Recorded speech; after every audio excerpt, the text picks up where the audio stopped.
यहाँ आपको बताएं कि कराची में कानून नाफिज करने वाले भी लुटेरों के हाथों महफूज नहीं रहे। गुज़िश्ता एक माह के दौरान कानून नाफिज करने वाले इदारों के एहलकारों से SMG समेत 8 हथियार नामालूम अफराद छीन कर फरार हो गए हैं। इस मामले पर CTD हुक्काम ने तफ्तीश शुरू कर दी है। मजीद क्या तफसीलात हैं जानेंगे डॉन न्यूज़ के नुमाइंदे इमरान हफीज से।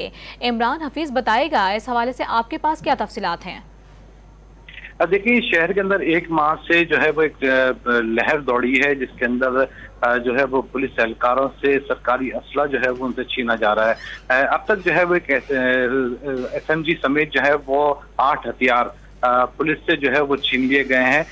जो तहकीकाती इदारे हैं वो बाकायदा तौर पर CTD हुकाम ने जो है उसकी तहकीकात का आगाज कर दिया, क्योंकि माजी में भी ये देखने में आया है कि इस किस्म के जो टोला है जो सरकारी असला जो छीनता है, ये जो है वो असले को जो है वो किसी की भी जो है वो दहशतगर्दी के अंदर इस्तेमाल किया जाता था।